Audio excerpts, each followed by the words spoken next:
রাধানগর গ্রামের রাস্তাটা যেখানে শেষ হয়েছে ঠিক সেখান থেকেই শুরু হয়েছে জঙ্গলটা। আর সেই জঙ্গলের গা ঘেঁষেই দাঁড়িয়ে আছে চৌধুরী বাড়ির জরা জীর্ণ দোতলা দালানটা।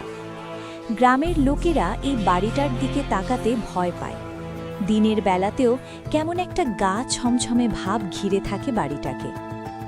অর্ণব যখন গাড়ি থেকে নামল তখন সূর্য ডুবুডুবু। কলকাতার কোলাহল থেকে বহু দূরে এই নিঝুম গ্রাম। অর্ণবের দাদু প্রতাপ চৌধুরী মারা যাওয়ার পর এই বাড়িটা এখন অর্ণবের। সে এসেছে বাড়িটা এক প্রমোটারের কাছে বিক্রি করে দিতে। কিন্তু গাড়ি থেকে নামতেই একটা অদ্ভুত ঠান্ডা বাতাস তার গা ছুঁয়ে গেল। বাতাসটা যেন সাধারণ নয়, তাতে পচা ফুলের গন্ধ মেশানো। বাড়ির কেয়ারটেকার রতন কাকা অনেক দিন ধরেই এখানে আছেন। অর্ণবকে দেখে তিনি হন্তদন্ত হয়ে এগিয়ে এলেন। দাদা বাবু, আপনি এসে গেছেন, কিন্তু এত দেরি করে এলেন যে? সন্ধে তো হয়েই এলো। অর্ণব ব্যাগটা কাঁধে নিয়ে হাসল। রাস্তাটা খুব খারাপ রতন কাকা, তাছাড়া গুগল ম্যাপ এখানে ঠিকঠাক কাজ করছিল না। কেন সন্ধে হলে সমস্যা কি? রতন কাকার মুখটা ফ্যাকাশে হয়ে গেল। তিনি আমতা আমতা করে বললেন, না মানে এই গ্রামে সন্ধ্যের পর আর কেউ এদিকে রাস্তায় আসে না। আর এই বাড়িটা থাক, আপনি ভেতরে আসুন। বাড়ির ভেতরটা বিশাল, কিন্তু বড্ড ধুলোবালি। ঝাড়বাতিগুলো মাকড়সার জালে ঢাকা। অর্ণবকে দোতলার দক্ষিণ দিকের ঘরটা দেওয়া হলো। ঘরটা বেশ বড়, কিন্তু একটা অদ্ভুত গুমুট গন্ধ ঘরের মধ্যে আটকে আছে। মনে হয় যেন বহু বছর ধরে এই ঘরের জানলা খোলা হয়নি। ফ্রেশ হয়ে অর্ণব বারান্দায় এসে দাঁড়ালো। এখান থেকে পেছনের জঙ্গলটা স্পষ্ট দেখা যায়। হঠাৎ তার মনে হলো জঙ্গলের ভেতর কেউ দাঁড়িয়ে আছে, একটা কালো অবয়ব। অর্ণব ভালো করে তাকালো।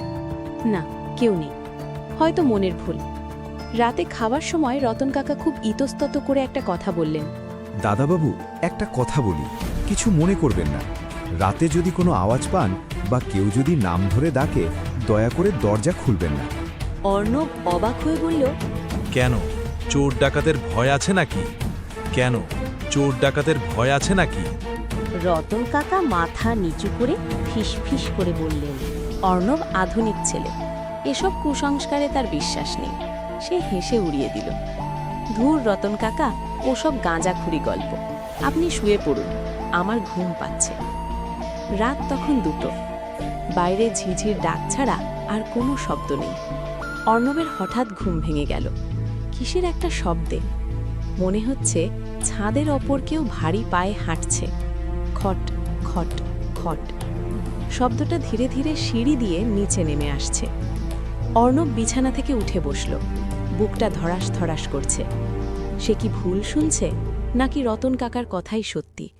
সে সাহস সঞ্চয় করে দরজার কাছে গেল। করিডোরে কেউ নেই, সব চুপচাপ। হঠাৎ তার নাকে এলো সেই পচা ফুলের গন্ধটা, তীব্র গন্ধ। আর ঠিক তখনই দরজার ওপাশ থেকে একটা খসখসে গলার আওয়াজ ভেসে এলো। রক্ত, রক্ত চাই, প্রতাপের রক্ত। অর্ণব ছিটকে সরে এলো দরজা থেকে। প্রতাপ, এ তো তার দাদুর নাম। কে ডাকছে বাইরে থেকে? অর্ণব জানলার পর্দাটা সামান্য সরালো।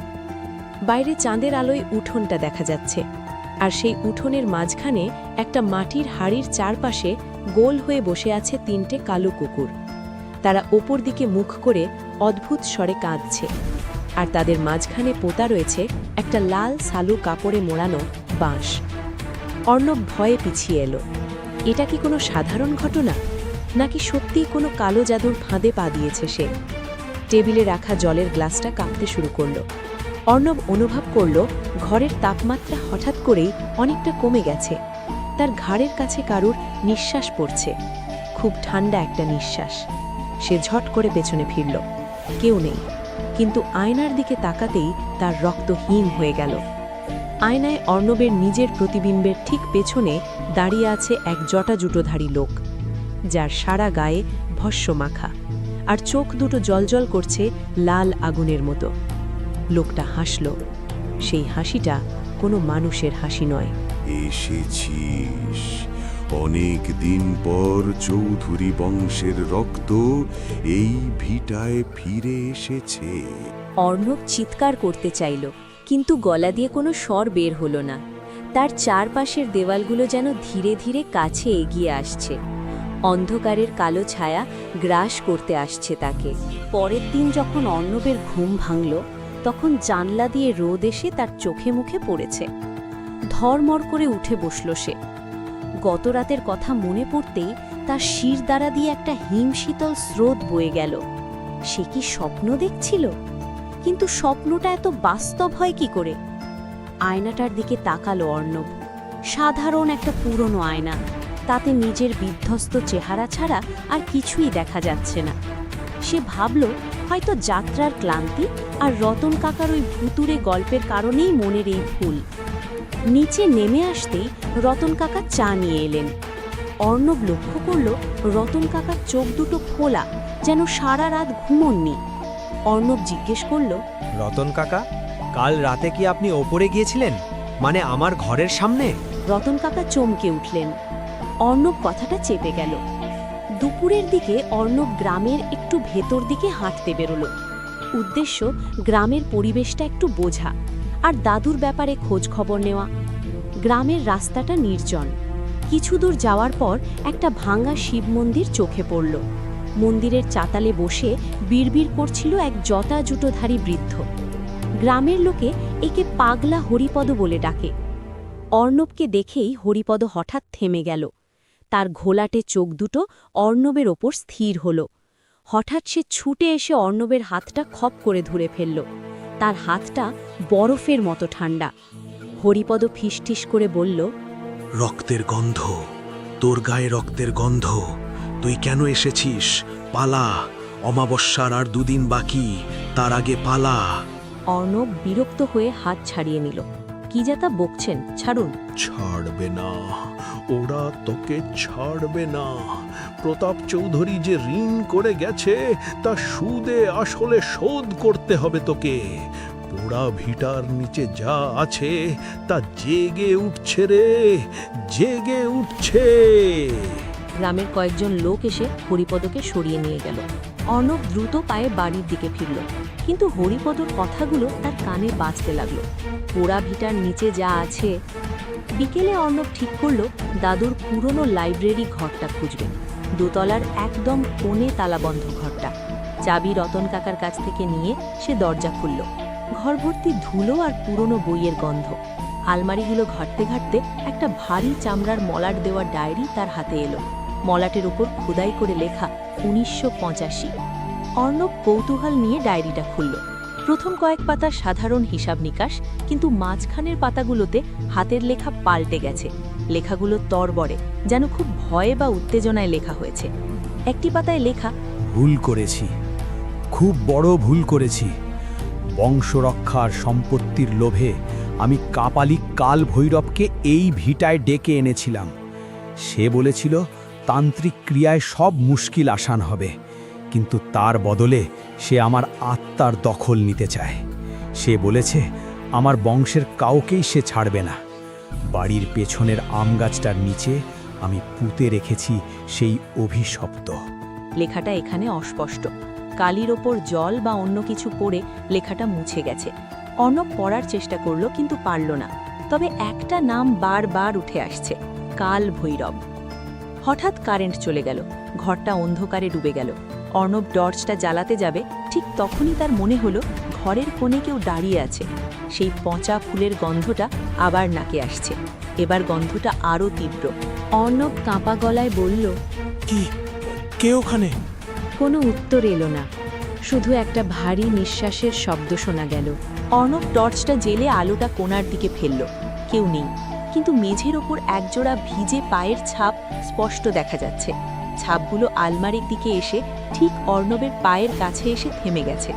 ছাপগুলো মানুষের, কিন্তু সাধারণ মানুষের পায়ের চেয়ে অনেকটা বড় এবং আঙুলগুলো অদ্ভুতভাবে বাঁকানো। ভয়ে অর্ণবের গলা শুকিয়ে এলো। সে ডায়েরিটা নিয়ে ঘর থেকে বের হতে যাবে, এমন সময় অনুভব করল তার জামার পেছনটা কেউ টানছে, খুব জোরে। সে ঝটকা দিয়ে নিজেকে ছাড়িয়ে নিল, কিন্তু জামাটা ছিঁড়ে গেল। টর্চের আলোয় সে দেখল দরজার চৌকাঠে ঝুলে আছে একগুচ্ছ কালো চুল, আর তাতে মাখানো আছে তাজা সিঁদুর।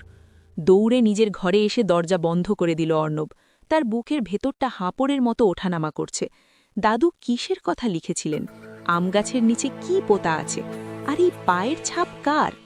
সেই রাতেই অর্ণব সিদ্ধান্ত নিল কাল সকালেই সে ওই আম গাছের নিচটা খুঁড়বে, যা আছে শেষ দেখে ছাড়বে।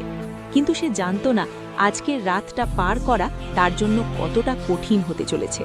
জানলার বাইরে তখন ঝোড়ো হাওয়া শুরু হয়েছে, আর সেই হাওয়ার সাথে ভেসে আসছে এক অশরীরিক কান্না। রাতভর অর্ণব চোখের পাতা এক করতে পারল না। জানলার বাইরে ওই কান্নার আওয়াজটা ভোর পর্যন্ত চলল। কান্নার সঙ্গে মিশেছিল একটা চাপা হাসির শব্দ, যেন কেউ তার অসহায়তা উপভোগ করছে। সকালের আলো ফোটার সঙ্গে সঙ্গে সব শান্ত হয়ে গেল, কিন্তু অর্ণবের মনে ভয়টা আরও গেড়ে বসল। সকালে অর্ণব কোদাল নিয়ে পেছনের বাগানে গেল। রতন কাকাকে ডাকল না। সে নিজেই দেখতে চায় দাদুর ওই অস্পষ্ট লেখার পেছনে আসল রহস্যটা কি। আমগাছটা বেশ পুরনো, তার গোড়ার মাটিটা একটু আলগা মনে হলো, যেন কেউ সম্প্রতি খুঁড়ে আবার মাটি চাপা দিয়েছে। অর্ণব কোদাল দিয়ে মাটি কোপাতে শুরু করল। মাটি খুব শক্ত নয়। কিছুক্ষণ খোঁড়ার পর একটা ধাতব কিছুতে কোদালের ঘা লাগল। ঠং! সে সাবধানে মাটি সরালো। একটা পুরনো তামার বাক্স। বাক্সের গায়ে খোদাই করা অদ্ভুত সব নকশা, সাপ, করটি আর ত্রিশূল। অর্ণব হাত কাঁপতে কাঁপতে বাক্সটা তুলল। ডালাটা মরচে ধরা, অনেক কষ্টে খুলল। ভেতরে রক্তচন্দনের গুঁড়ো ছড়ানো, আর তার মধ্যে রাখা একটা শুকনো লেবুর মালা, কয়েকটা হাড়ের টুকরো আর একটা তালপাতার পুঁথি। পুঁথিটা খুলতেই অর্ণব দেখল তাতে লাল কালিতে কিছু লেখা। ভাষাটা সংস্কৃত নয়, সম্ভবত পালি বা তান্ত্রিক কোনো ভাষায় লেখা মন্ত্র। তবে নিচে বাংলায় একটা সতর্ক বার্তা লেখা ছিল।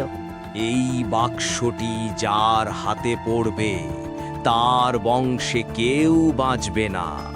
কাল ভৈরব জেগে উঠবে। একমাত্র উপায় শিবের ত্রিশূল। অমাবস্যার আগে যদি।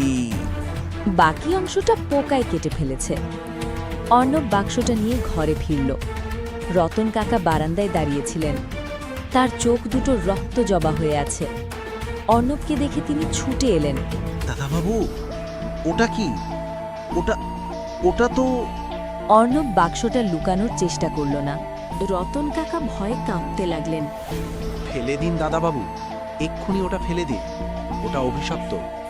আপনার দাদু ওটা ওই গাছের নিচে পুঁতে লিখেছিলেন, যাতে কাল ভৈরবের আত্মা আটকে থাকে। আপনি ওটা তুলে এনে সর্বনাশ করলেন। অর্ণব রতন কাকাকে শান্ত করার চেষ্টা করল। শান্ত হন। কিসের আত্মা? কে এই কাল ভৈরব? রতন কাকা কাঁপা গলায় বললেন, কাল ভৈরব কোনো মানুষ ছিল না দাদাবাবু, সে ছিল এক তান্ত্রিক। সে কালো জাদুর মাধ্যমে অমর হতে চেয়েছিল।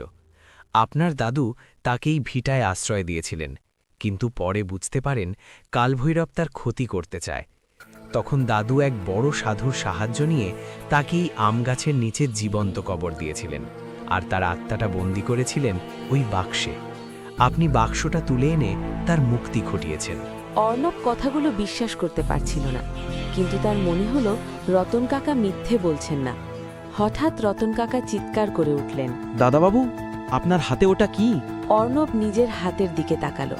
তার ডান হাতের তালুতে একটা কালচে দাগ ফুটে উঠেছে। দাগটা দেখতে হুবহু একটা ত্রিশূলের মতো, আর সেটা জ্বালা করছে আগুনের মতো। এ কি? অর্ণব আটকে উঠল। রতন কাকা ভয়ে পিছিয়ে গেলেন। লক্ষণ শুরু হয়ে গেছে দাদাবাবু। আজই তো অমাবস্যা। আজ রাতে কাল ভৈরব পূর্ণ শক্তি পাবে। সে আপনার শরীর দখল করবে। আপনার দাদুর বংশের শেষ রক্ত সে আপনাকেই খুঁজছে। অর্ণব দিশেহারা হয়ে পড়ল। এখন উপায় কি করব আমি? রতন কাকা বললেন, একমাত্র উপায় ওই পুঁথিতে যা লেখা আছে তা শেষ করা। কিন্তু পুঁথির শেষ অংশ তো নেই। আমাদের গ্রামের শ্মশানের কাছে এক বুড়ো কাপালিক থাকে, তার কাছে যান, হয়তো সেই পথ দেখাতে পারবে। সময় নষ্ট না করে অর্ণব ছুটল শ্মশানের দিকে। সূর্য ডুবতে আর বেশি দেরি নেই। শ্মশানের পরিবেশটা ভারী, চিতার ধোঁয়া আর পোড়া গন্ধ। এক জীর্ণ কুঁড়ে ঘরের সামনে বসে আছেন সেই কাপালিক। তার সারা গায়ে ছাই মাখা, গলায় হাড়ের মালা। অর্ণব হাঁপাতে হাঁপাতে বলল, বাবা, আমাকে বাঁচান, আমি ভুল করেছি। কাপালিক চোখ মেললেন। তার চোখ দুটো আগুনের মতো লাল। তিনি অর্ণবের হাতের দিকে তাকালেন, তারপর গম্ভীর গলায় বললেন, দেরি হয়ে গেছে, খুব দেরি হয়ে গেছে।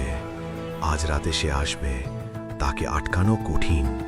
অর্ণব হতাশ হয়ে বসে বলল, কোনো উপায় নেই? কাপালিক বললেন, আছে, কিন্তু খুব কঠিন। কাল ভৈরবের আসল শক্তি তার হাড়ের মালায়, যেটা ওই বাক্সে আছে। আজ রাতে যখন সে আসবে তখন তোকে ওই মালাটা তার গলায় পরাতে হবে।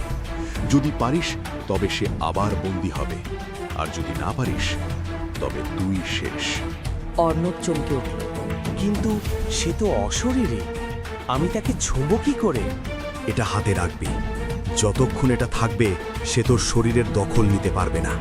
কিন্তু সাবধান, সে তোকে ভয় দেখাবে, ছলনা করবে, তোর আপনজনের রূপ ধরে আসবে।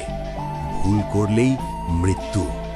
অর্ণব রুদ্রাক্ষটা হাতে নিয়ে উঠে দাঁড়ালো। সূর্য ডুবে গেছে, চারপাশ অন্ধকারে ঢেকে যাচ্ছে। গ্রামের কুকুরগুলো একযোগে ডেকে উঠল। বাতাসটা ভারী হয়ে উঠেছে। সেই পচা ফুলের গন্ধটা আবার নাকে আসছে। অর্ণব বুঝতে পারল খেলা শুরু হয়ে গেছে।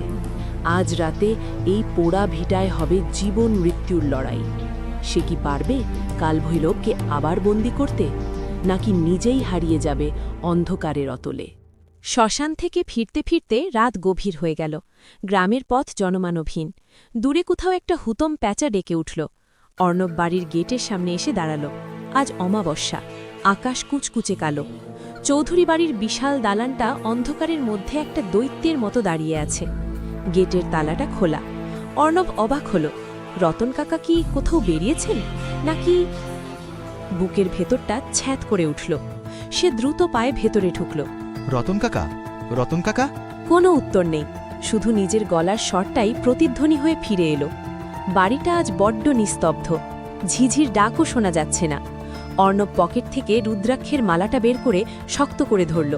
অন্য হাতে সেই অভিশপ্ত হাড়ের মালাটা, যেটা তাকে কালভৈরবের গলায় পরাতে হবে। সিঁড়ি দিয়ে ওপরে ওঠার সময় অর্ণব দেখল দেওয়ালে টাঙানো দাদুর ছবিটা বাঁকা হয়ে আছে। ছবির কাঁচটা ভাঙা, আর ছবির ঠিক নিচেই মেঝেতে ছড়ানো এক মুঠো ছাই আর সিঁদুর। হঠাৎ দোতলার বারান্দা থেকে একটা খটখট আওয়াজ এলো, যেন কেউ লাঠি ঠুকে ঠুকে হাঁটছে। অর্ণব চেঁচিয়ে উঠল, কে ওখানে? দাদাবাবু, মালাটা আমাকে দিন, ওটা আমার কাছে নিরাপদে থাকবে। আপনি ঘরে যান। অর্ণব এক পা এগিয়ে গেল। রতন কাকা, আপনার কি হয়েছে? রতন কাকা হাত বাড়ালেন। দিন, মালাটা আমাকে দিন। অর্ণব মালাটা রতন কাকার হাতে দিতে যাবে, ঠিক তখনই তার হাতের রুদ্রাক্ষটা আগুনের মতো গরম হয়ে উঠল। অর্ণব ব্যথায় হাত সরিয়ে নিল। টর্চের আলোটা রতন কাকার মুখের উপর ফেলতেই সে আঁতকে উঠল। রতন কাকার চোখ নেই, চোখের কোটর দুটো ফাঁকা, সেখান থেকে চাপ চাপ রক্ত গড়িয়ে পড়ছে, আর তার মুখটা হাসছে, সেই বিকট হাসি যেটা সে কাল রাতে স্বপ্নে দেখেছিল। চিনতে পারলি না? আমি তো তোর মুক্তি। দে, মালাটা দে। গলাটা রতন কাকার নয়, যেন হাজার বছরের পুরনো কোনো কবরের ভেতর থেকে উঠে আসা স্বর। অর্ণব বুঝতে পারল এটা রতন কাকা নয়, এটা কালভৈরব। সে ছলনা করছে। কাপালিকের সাবধান বাণী মনে পড়ে গেল, সে তোর আপনজনের রূপ ধরে আসবে। অর্ণব পিছিয়ে গেল। না, তুই পিশাচ, আমি তোকে ছাড়ব না। ছদ্মবেশী রতন কাকা এবার বিকট চিৎকার করে উঠল। তার শরীরটা দুমড়ে মুচড়ে যেতে লাগল। চামড়া ফেটে বেরিয়ে এলো কালো ধোঁয়া। চোখের পলকে রতন কাকার শরীরটা মিলিয়ে গেল, আর সেখানে দাঁড়িয়ে রইল এক বিশাল ছায়ামূর্তি। তার উচ্চতা ছাদ ছুঁয়েছে, হাতে একটা খাঁড়া। ছায়ামূর্তিটা হুঙ্কার দিল, তুই আমার সাধনায় বিঘ্ন ঘটিয়েছিস। আজ তোর রক্ত দিয়ে আমি আমার শেষ আহুতি দেব। অর্ণব আর দাঁড়াল না, সে উল্টো দিকে দৌড় দিল, ছাদ থেকে নামার সিঁড়ির দিকে। কিন্তু সিঁড়ির মুখটা বন্ধ। একদলা কালো কুয়াশা সিঁড়ির পথ আটকে রেখেছে। অর্ণব দিশেহারা হয়ে পেছনের বারান্দার দিকে ছুটল। নিচে নামার একটা সরু লোহার সিঁড়ি আছে সেখানে। সে কোনো মতে নিচে নেমে এলো। পেছনের জঙ্গল আর আমবাগান, সেই আম গাছটার নিচে যেখানে সে বাক্সটা পেয়েছিল। কিন্তু নিচে নামতেই সে দেখল এক ভয়াবহ দৃশ্য। বাড়ির পেছনের সেই পুরনো পাতকুয়ো, যেটা বহু বছর ধরে পরিত্যক্ত ছিল, সেখান থেকে নীলচে আগুনের শিখা বেরোচ্ছে। কুমোর চারপাশ ঘিরে নাচছে একদল কঙ্কাল। তাদের হাড়ের খটখট শব্দে কানে তালা লেগে যাওয়ার জোগাড়। অর্ণব থমকে দাঁড়ালো। সে আটকা পড়ে গেছে। সামনে কঙ্কালের দল, পেছনে সেই বিশাল ছায়ামূর্তি। ছায়ামূর্তিটা ধীরে ধীরে এগিয়ে আসছে। পালাবি কোথায়? এই ভিটা আমার, এই মাটি আমার। তোর দাদু আমাকে এখানে এনেছিল, এবার তোকে এখানে রেখে যাব চিরকালের জন্য। অর্ণব দেখল তার হাতের রুদ্রাক্ষটা ফেটে চৌচির হয়ে যাওয়ার উপক্রম। কাল ভৈরবের শক্তি বাড়ছে। বাতাস ভারী হয়ে উঠেছে পচা মাংসের গন্ধে। অর্ণব জানত এখন যদি সে কিছু না করে তবে আর কয়েক মিনিটের মধ্যেই তার মৃত্যু নিশ্চিত। সে সাহস সঞ্চয় করল। কাপালিক বলেছিল কাল ভৈরবের গলায় হাড়ের মালাটা পরাতে হবে, কিন্তু ওই বিশাল দানবের কাছে পৌঁছাবে কি করে? হঠাৎ অর্ণব দেখল কঙ্কালগুলোর মাঝখানে একটা মাটির বেদি তৈরি করা হয়েছে, আর সেই বেদির ওপর শুয়ে আছে একজন। ভালো করে তাকাতেই অর্ণবের রক্ত হিম হয়ে গেল। বেদির ওপর অজ্ঞান হয়ে পড়ে আছে আসল রতন কাকা, আর তার বুকের ওপর বসে একটা কালো বিড়াল জলজল চোখে অর্ণবের দিকে তাকিয়ে আছে। কাল ভৈরব এবার অট্ট হাসি হাসল। তোর সঙ্গীকে বাঁচাতে চাস? তাহলে আয়, আমার কাছে আয়। অর্ণব হাড়ের মালাটা শক্ত করে ধরল। এটাই তার শেষ সুযোগ। সে দৌড় দিল বেদির দিকে, কিন্তু ছায়ামূর্তিটা তার পথ আটকে দাঁড়ালো। এক ঝাপটায় অর্ণবকে ছিটকে ফেলে দিল আমগাছের গোড়ায়। মাথায় প্রচণ্ড আঘাত পেল অর্ণব। চোখের সামনে সব ঝাপসা হয়ে আসছে। কানে আসছে শুধু সেই মন্ত্র, ওম হ্রিম কাল ভৈরবায় নমঃ, রক্তং দেহি প্রাণং দেহি। অর্ণব কি পারবে উঠে দাঁড়াতে, নাকি চৌধুরী বংশের শেষ প্রদীপ আজ নিভে যাবে এই অভিশপ্ত ভিটায়? অর্ণবের কপাল বেয়ে গরম রক্ত গড়িয়ে চোখের পাতায় এসে পড়ল। চোখের সামনের জগৎটা ঝাপসা, তবুও সে স্পষ্ট দেখতে পাচ্ছে সেই বিশাল ছায়ামূর্তিটা এবার রতন কাকার দিকে ঝুঁকছে। রতন কাকা এখনও অচৈতন্য, বেদির ওপর বলির পশুর মতো পড়ে আছেন। কাল ভৈরবের হাতে ধরা খাড়া কাক অন্ধকারের মধ্যেও অদ্ভুত এক নীল আলোয় জ্বলজ্বল করছে। বাতাস চিরে সেই ভয়াল কণ্ঠস্বর আবার শোনা গেল, রক্ত, শেষ রক্তবিন্দু দিয়ে আমার মুক্তি হবে। অর্ণব বুঝতে পারল তার হাতে আর কয়েক সেকেন্ড সময় আছে। তার হাতের রুদ্রাক্ষের মালাটা ততক্ষণে গরমে এতটাই উত্তপ্ত হয়ে গেছে যে চামড়া পুড়ে যাওয়ার মতো অবস্থা। পট একটা শব্দ হলো। রুদ্রাক্ষের সুতোটা ছিঁড়ে দানাগুলো চারদিকে ছড়িয়ে পড়ল। অর্ণব বুঝল তার শেষ রক্ষা কবচটুকুও আর নেই। এখন সে সম্পূর্ণ অরক্ষিত। কিন্তু অদ্ভুতভাবে ভয়টা হঠাৎ করেই কেটে গেল। তার বদলে শরীরে ভর করল এক অদম্য জেদ। চৌধুরী বংশের শেষ রক্ত সে এত সহজে পিশাচের হাতে তুলে দেবে না। কাল ভৈরব খাড়াটা তুলল। ঠিক সেই মুহূর্তেই অর্ণব তার সমস্ত শক্তি একত্র করে এক মরণপণ ঝাঁপ দিল। লক্ষ্য কাল ভৈরবের সেই ছায়াময় গলা। বাতাসে তখন ঝড়ের শোঁ শোঁ শব্দ। অর্ণব জানে না সে কি করছে, শুধু জানে ওই হাড়ের মালাটা তাকে পরাতেই হবে। ছায়ামূর্তিটা রতন কাকাকে আঘাত করতে উদ্যত হয়েছিল। অর্ণবের অতর্কিত আক্রমণে সে টলে গেল।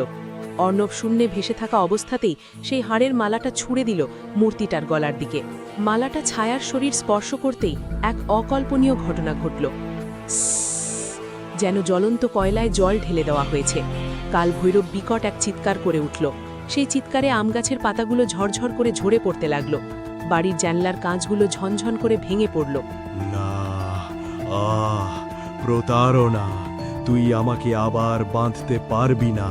কিন্তু হাড়ের মালাটা তখন সাপের মতো পেঁচিয়ে ধরেছে কাল ভৈরবকে। ছায়ামূর্তিটা সংকুচিত হতে শুরু করল।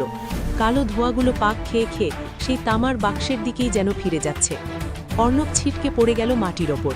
তার চোখের সামনেই সেই বিশাল দৈত্যাটার অবয়বটা ছোট হতে হতে একদলা কালো আগুনের গোলার মতো হয়ে গেল, এবং শেষে মাটির নিচে সেই গর্তের ভেতর ঢুকে গেল। হঠাৎ মাটিটা কেঁপে উঠল ভূমিকম্পের মতো।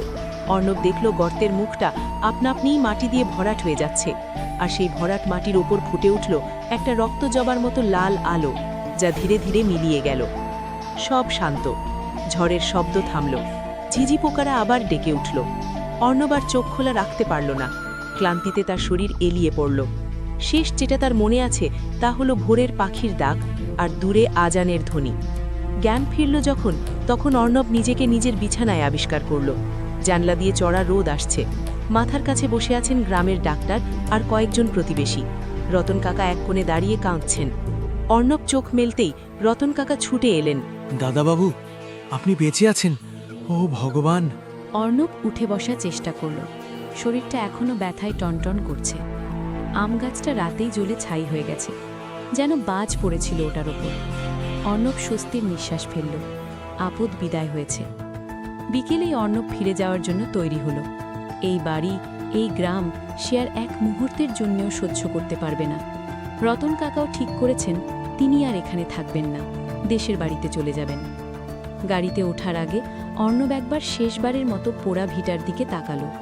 দিনের আলোয় বাড়িটাকে এখন আর অতটা ভয়ঙ্কর মনে হচ্ছে না, শুধুই এক জরাজীর মস্তূপ। গাড়ি স্টার্ট দিল। অর্ণব জানলার কাঁচ নামিয়ে রতন কাকাকে বিদায় জানালো। গাড়িটা গ্রামের মেঠো পথ ধরে এগিয়ে চলল। ধুলোয় মেঘ উড়িয়ে পেছনে ফেলে এলো অভিশপ্ত রাধানগর।